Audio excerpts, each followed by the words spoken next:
An OU professor accused of using a racial slur in class, a preview of the New Hampshire primary, and possible showers across the state. This is OU Nightly.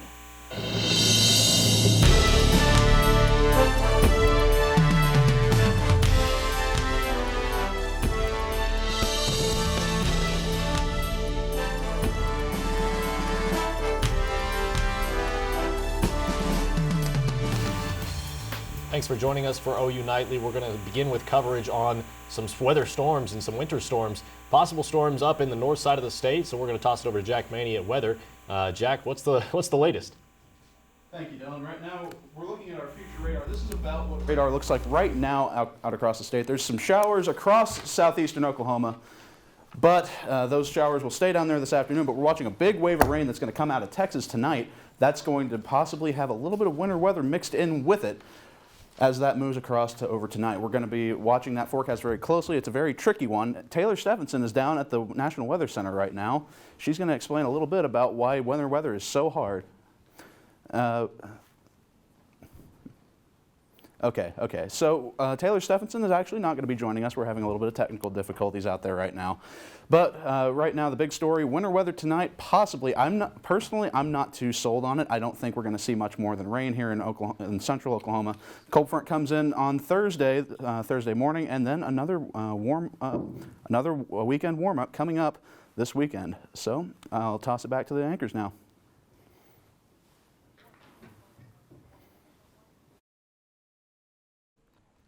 After a confusing and chaotic caucus in Iowa, the country's focus has shifted to New Hampshire. OU Nightly's Taitum Wilson tells us more about the nation's first primary election taking place tonight. Taitum? Voting has been taking place throughout the day in New Hampshire, and polls are set to start closing at about 7 p.m. tonight. The still crowded field of Democratic presidential candidates have been campaigning in New Hampshire since the Iowa caucus came to a confusing close, where both Pete Buttigieg and Bernie Sanders claimed victory, though Buttigieg is the technical winner with the most delegates.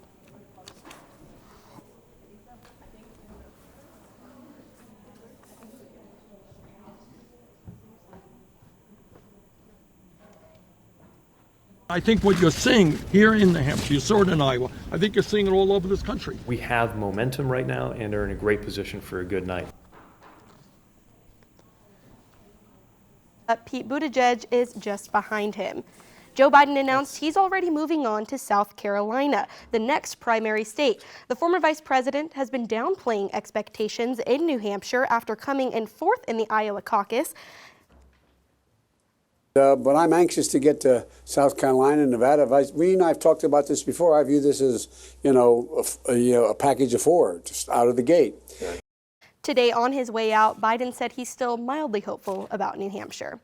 There's still a lot of time left until polls close, but we do have some results after 3 tiny towns in New Hampshire, a little more than 24 residents, casted their vote just after midnight. With just 8 votes, Amy Klobuchar is in the lead, followed by Bernie Sanders and Elizabeth Warren with 4 votes each. Joe Biden and Pete Buttigieg have 2 votes each, and Tom Steyer and Tulsi Gabbard have 1 vote each. Results should begin to trickle in after about 8 p.m., which is when all polls are required to close. Back to you at the desk. Thanks, Taitum. The coronavirus continues to spread, now claiming more than 1,000 deaths. Stay with OU Nightly to find out about updated travel suspensions. Plus, how an organization is implementing a unique way to help the homeless community this Valentine's Day. We have an IFB. Right up his coat real quick, or on the back. He can do that. Just put the phone behind him. He can't. Just don't pull. Don't move. I can hear you. I can hear you enough, yeah. Yeah, please.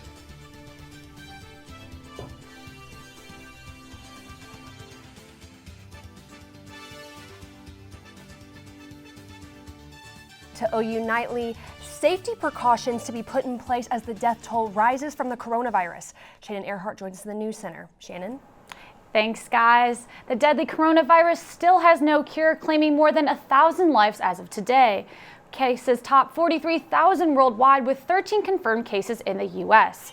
The virus, now called COVID-19, is thought to be transmitted through respiratory droplets, similar to the flu.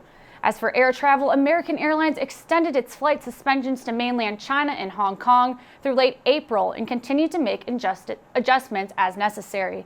The Americans who were evacuated on the first charter flight out of Wuhan, China, will be released today after the 14-day quarantine.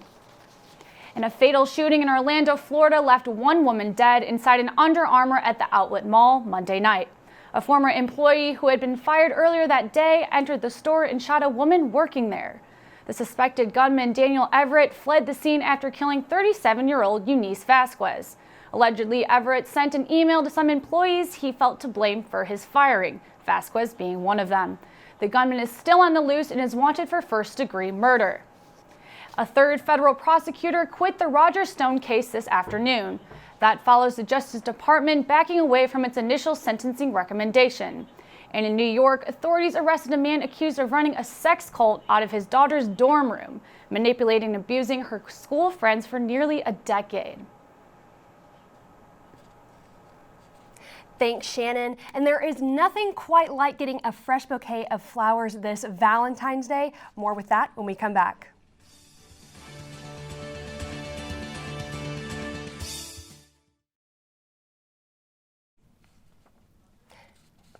Now to another racist incident on campus. This one occurred here in the home of OU Nightly, the Gaylord College of Journalism and Mass Communication. Students in a morning class reported a professor using a racial slur during a lecture. OU Nightly has team coverage tonight. We begin with Sam Brown, who's live inside the classroom where this happened. Sam.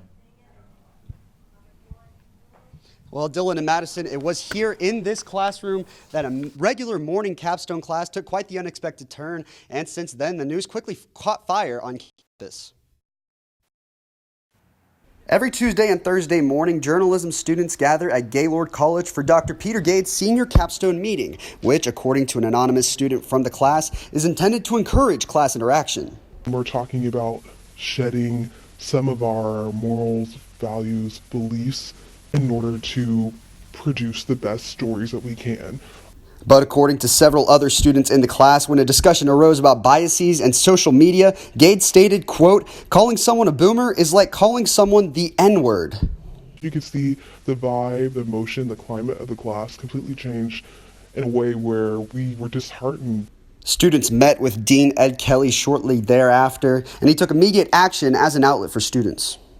Our mission today really is to listen to students, particularly the students that were in the class and heard what the professor said. But that didn't stop one student in the class from stepping up in the moment. You have to condemn, call it out by name, and say what it is, which is language that will no longer be tolerated. And that is what a student did. And it was humbling, and it was so incredible to see someone do that. Kelly also hopes members of the OU community can learn from incidents like this. Obviously, we would have preferred this never would have happened. There's no doubt about that. And it just proves that OU still has a ways to go. I hope at the end of the day, it's a teachable moment for all of us, however painful it may be.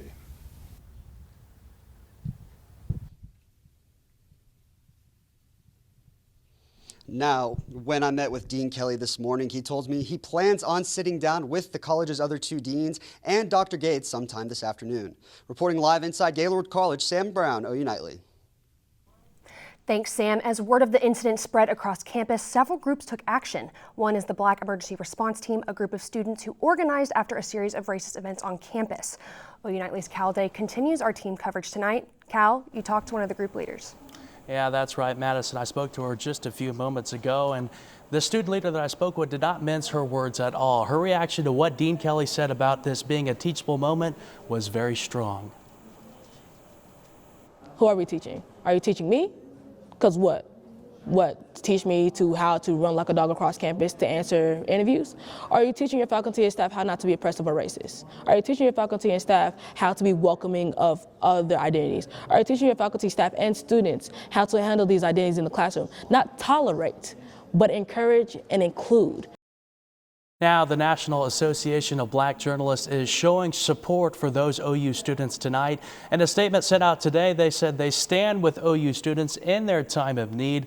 They also said they're not surprised by the statement of the OU professor who compared saying "okay boomer" to this racial slur, and that NABJ is not surprised that people do not understand that insults like "okay boomer" do not create the same uneasiness that a historical racial slur does. Now, Burt held rallies on this campus after blackface incidents that surfaced during previous semesters, and at this time they say they don't have any type of organized activities planned. And also coming into our newsroom just recently, a statement from OU President Harris saying in part, quote, "While the professor's comments are protected by the First Amendment and academic freedom, his comment and word choice are fundamentally offensive and wrong," end quote. And we'll have continuing coverage of this, and you can read the president's full statement on our website at ounightly.com. For now, we're live in the newsroom. Cal Day, OU Nightly. OU Nightly will continue to follow this story as it unfolds. Look for additional information here each night at 4:30 and on our website and social media accounts. Now we want to take a quick look at the weather. There is a chance for some wintry weather overnight. Jack Maney has a look at the forecast. Jack? Thank you. I tell you, I really didn't want to get out of bed this morning. You see this low gray cloud cover that's been sticking with us all day long. It's really not too pleasant. It's kind of cold outside. Just one of those days. It's just a typical winter day here in Oklahoma. 43 degrees with cloudy skies, northeast winds at 15 miles per hour. Not feeling too great out there. Right now across the state, 40s, mid-40s in Oklahoma City, and then a little bit cooler out to the west, 37, 40 in Elk City, and a little bit warmer off towards Tulsa and Idabel. So for right now, live radar, we're looking at a little wave of rain that's confined to southern and southeastern Oklahoma. This rain is associated with our next storm system that's coming in tonight. This batch of rain right now, though, this will stay where it is right now tonight. You see that batch of rain that stays down there in southeastern Oklahoma, and then out in Texas, there's a big batch of rain that comes out the Texas Panhandle, rolls through Elk City, and into Oklahoma City right around midnight to 4 a.m. That will stick with us through the morning tomorrow and should clear out by tomorrow afternoon. So what the big question on everyone's mind is that this is expected to be near freezing right about this time overnight. So there could be a little bit of winter weather, a little bit of a few snowflakes mixed in with this precipitation, but really I don't expect anything, any major impacts out of this system. We probably will be staying in school tomorrow. So for our rainfall, future rainfall accumulations, we're expecting up to an inch in eastern Oklahoma, right about a half inch here in central Oklahoma. That we're right kind of on the dividing line between the two sides, where western Oklahoma doesn't get a whole lot and eastern Oklahoma gets more. Lows tonight, 37 here. We should stay above freezing. I'm not expecting any major impacts out of the system other than just a cold rain. It's not going to be pleasant getting out there tomorrow morning, so you want to make sure you dress for it, dress warm, and bring a rain jacket with you. Highs tomorrow, we don't climb too much, 41 degrees here in Norman, and just kind of cold and miserable all across the state. Right now, though, our next cold front, that's coming in Thursday night. Big cold front rolls in out of Kansas and just whoosh, rolls right through here about midnight to 1 a.m. on Thursday, and that's going to keep Thursday cold, but it will clear out just a little bit. We'll be a little bit more pleasant, even though we're colder. And then we start cooling off for Thursday, and then we warm up for the weekend. We could be tapping the 60s by Sunday. And then our next cold front rolls in on Tuesday of next week. Thanks, Jack. Well, I know last week I had a blast on the snow day, so I would love to have another one. It doesn't sound like we will, but. See, I had, on Wednesday, that was probably the best day of my life. I agree. All right, well, thanks, Jack. A yellow envelope on your windshield usually indicates a parking ticket here at OU. Hundreds of parking citations are handed out each week, but are they actually getting paid, and how bad does that affect the university? Austin Hernandez has the story. The race begins every morning. Students at the University of Oklahoma scramble around campus to find parking, only to be left frustrated. I'm gonna have to get a ticket so I'm not late. A situation that many OU students face on a daily. What are their thoughts? I think parking services should be a bit more understanding, because I'm sure that they're aware of the parking situations on campus. They're still handing out all these tickets, but all they're doing is just adding to the number of unpaid tickets. Which brings up the question about unpaid parking tickets. Are they actually affecting the university? We know that we're going to have a certain amount of unpaid citations, bad debt. And after 7 years, if it goes unpaid, we write it off. We make efforts to collect citations, but we know that a certain amount are just going to go unpaid. Despite the university not being affected by unpaid citations, Parking Services decided to bring in a collection service. With T2, they have enough, like I say, enough resources that they can figure out who the vehicle belongs to. They can run title checks, and so they can send those letters. And so based on that, we've actually collected more unpaid citations. Now, people who park on campus may be asking, if unpaid citations don't affect the university, why is OU Parking so strict when it comes to handing out tickets? Now, OU Parking says their job is to enforce parking here on campus, and handing out tickets is one way they get that done. Austin Hernandez, OU Nightly. OU Parking Services plans to start an online forum so the OU community can give feedback on how to improve parking here on campus. They would like to have the forum up by fall of 2020. And for 6 straight weeks, the OU women's gymnastics team has topped the rankings. Caroline Grace joins us with more on how the team looked this past weekend. Caroline? Yeah, Dylan. As always, the women's gymnastics team continues to take down their opponents, but other teams in the Lloyd Noble Center are following the trend. We'll take a look at the future for OU hoops. The best part of the day is here. Don't go anywhere because sports is next. Welcome back. Let's get into the sports world. OU Nightly's Parker Thune has a preview on the men's basketball team as they prepare for a big conference matchup against Iowa State tomorrow. Parker? Hey there, Caroline. We are a month to the day away from the Big 12 tournament, and the Sooners are riding high. Their upset win over West Virginia on Saturday has inspired plenty of confidence that they have what it takes to make a run, not just in the conference tournament, but in March Madness as well. And Coach Lon Kruger says that confidence is building every day. Our most important thing is, as these guys have done the last couple, 3 weeks, is just keep getting better. You know, this is a good practice group. They do make practice. They make progress every day in practice. It's not just game to game. I think our habits are getting better in practice, and that's why we've, gotten better results lately. And I think this group will continue to make that progress. Especially after coming home from a away game, things like that. Just having the home crowd with us instead of against us plays a huge role. So, always got to protect home court. We always talk about that. Can't let any game slip when we come home. Now the Sooners will host Iowa State tomorrow night right here at the Lloyd Noble Center. Now let's just call it like it is. The Cyclones are a 10-13 basketball team. They'll be playing without their meal ticket and Tyrese Halliburton. There's no reason why Oklahoma shouldn't take care of business in this one. However, don't expect the Sooners to cash in the victory just yet. They know better than anybody that in a tightly packed Big 12, it's anybody's game on any given night. Parker Thune, OU Nightly Sports. And speaking of basketball, what better way to kick off the semester debut of Sooner Sports Pad than with freshman superstars on the court, Australia native Chloe Bloom and point guard Davion Harmon. The athletes did a live interview and challenged our analysts to a game of basketball. Trash can basketball, that is. If you missed it, don't worry. The show re-airs at the end of the newscast right here on OU TV. And for the only time this indoor season, the Oklahoma track team competed at home this past weekend. Both men and women took home a first-place finish in shot put thanks to Cooper Campbell and Mia Gordon, respectively. But the titles don't stop there. Essence Thomas set a neat record in triple jump, taking home first place. And get this, the men swept the 60-meter dash, going 1 through 5, all claiming a new personal record. And it is no surprise the women's gymnastics team continues to dominate. The most recent rankings show Oklahoma still at number 1 in the country. Considering the spread of athletes used this past meet, they still have so much to prove. Now, not to be biased, but some colleges like to say they're basketball or they're football school, but here at OU, I think we're just good all around. Well, thank you, Caroline. And a popular internet trend back in 2012 has resurfaced and is taking over social media sites once again. Stay with us to find out more about this viral video challenge.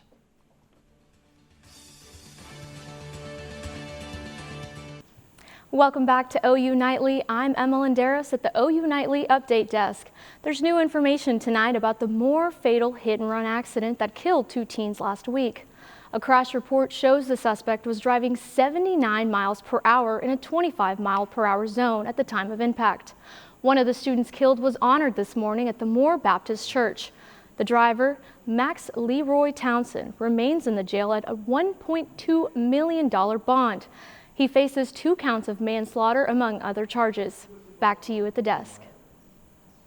Thanks, Emma. A 2012 viral trend is sweeping the internet once again, the broom challenge. The challenge consists of making a broom stand up on its own and posting the video online. A viral tweet suggests NASA said that Monday was the only day the trick would work due to the Earth's gravitational pull. But the truth is, it has nothing to do with gravitational pull and can be done on any day. All you have to do is properly position the broom's bristles. Well, that's all we have for this Tuesday night edition of OU Nightly, brought to you by the Gaylord College of Journalism and Mass Communication. We'll see you back here tomorrow night, live at 4:30. From all of us in front of and behind the camera, have a great evening. Good night.